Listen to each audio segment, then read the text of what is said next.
Bismillahirrahmanirrahim. Assalamualaikum warahmatullahi wabarakatuh. Perkenalkan, nama saya Nur Hikmah R, kelas 12 Kimia 3. Di sini saya akan menjelaskan materi tentang prakarya bab 2, yaitu wirausaha rekayasa jasa profesi dan profesionalisme. Perencanaan usaha jasa profesi dan profesionalisme. Perencanaan usaha jasa diawali dengan membangun visi dan menetapkan cita-cita. Setelah mengenali potensi atau kekuatan diri, mengarahkan dan berupaya membangun potensi tersebut. Sedangkan profesional adalah orang yang berprofesi mempromosikan keahlian tertentu sebagai kegiatan pokok untuk dapat nafkah hidup. Ciri-ciri profesional diantaranya: yang pertama, terus-menerus mengembangkan ilmu dan keahlian. Yang kedua, memiliki keahlian khusus dengan latar belakang pendidikan tertentu. Yang ketiga, mandiri atau independen. Yang keempat, bekerja sama sebagai kegiatan utama. Yang kelima, cara kerja tertib dan bertanggung jawab. Yang keenam, berorientasi pada pelayanan, mengabdi kepentingan umum. Selanjutnya, produk jasa profesi dan profesionalisme. Produk jasa profesi memiliki ciri: 1. Tidak berwujud. 2. Tidak dapat dipisahkan dari sumbernya. 3. Daya tahan yang tergantung permintaan. 4. Mudah berubah-ubah tergantung kapan, di mana, dan siapa penyedia jasanya.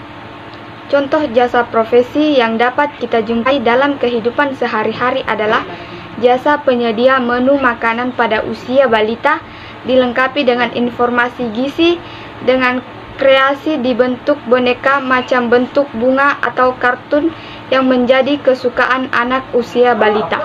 Banyaknya komunitas yang marak berkembang pada saat ini juga dapat menjadi peluang untuk menciptakan lapangan jasa profesi yang dapat mendatangkan profit. Di antaranya, yang pertama, profesi fotografer. Yang kedua, kameramen.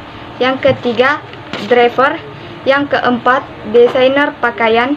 Yang kelima, setter. Yang keenam, penyiar radio televisi. Yang ketujuh, sablon. Yang kedelapan, kartunis. Yang kesembilan, animator. Usaha jasa yang berbasis pelanggan adalah jasa yang dibuat atas dasar sasaran layanan pasar dan variabel yang berpengaruh signifikan atas penggunaan jasa dan pelanggan. Peluang usaha jasa profesi dan profesionalisme terdapat pada berbagai sektor, di antaranya sektor pertanian, perikanan, perkebunan, pendidikan, kesehatan, akuntansi, transportasi, atau sektor lain yang termasuk dalam sektor pendukung industri kreatif. Perkembangan industri kreatif atau kreatif industri dapat membawa arena baru untuk terus meningkatkan kreativitas dan inovatif bagi sumber daya manusia yang ada. Kekuatan industri kreatif saat ini diantaranya industri kreatif berbasis teknologi digital atau disebut dengan digital company. Industri kreatif digital terdapat games, education, musik, animation, software, sosial media. Sumber daya yang dibutuhkan dalam usaha jasa profesi dan profesionalisme. Sumber daya manusia sebagai usaha jasa profesi dan profesionalisme harus memiliki persyaratan-persyaratan yang disesuaikan dengan sektor yang membutuhkan jasa tersebut. Persyaratan berupa kompetensi kerja perlu dikembangkan pada saat profesional. Kompetensi kerja yang dimaksud yaitu: yang pertama, kompetensi personal. Yang kedua, kompetensi sosial. Yang ketiga, kompetensi teknik. Yang keempat, kompetensi metodologi.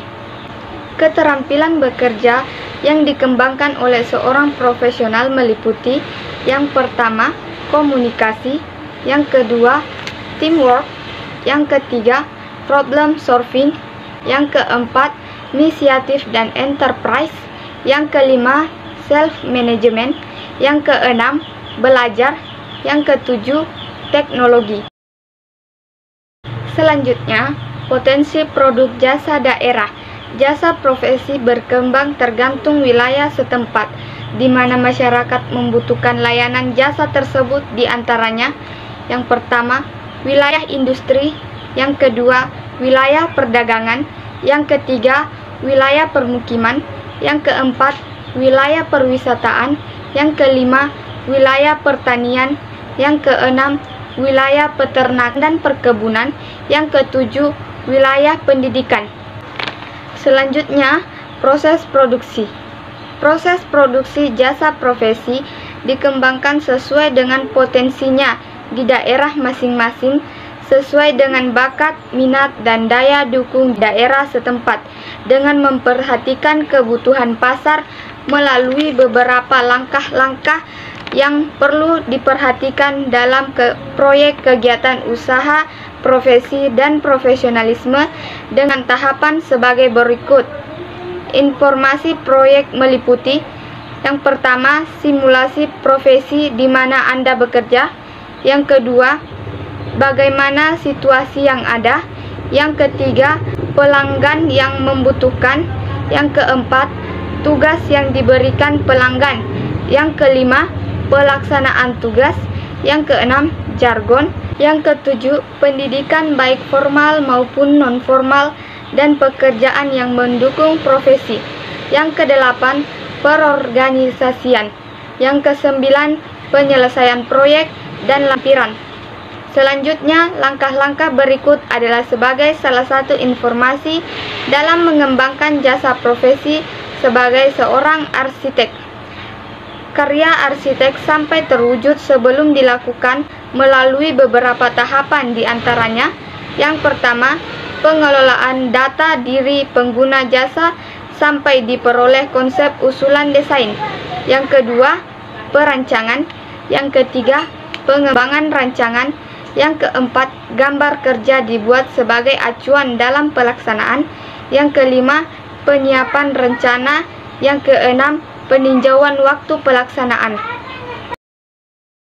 Selanjutnya, perhitungan harga jual produk jasa.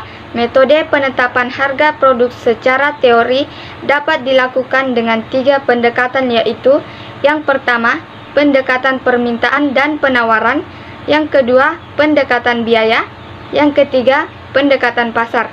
Selanjutnya, perhitungan harga jual produk jasa ditentukan oleh faktor-faktor, yaitu yang pertama, standar upah atau gaji; yang kedua, tingkat kesulitan pekerjaan; yang ketiga, bahan atau suku cadangan yang digunakan; yang keempat, standar upah minimum tiap daerah.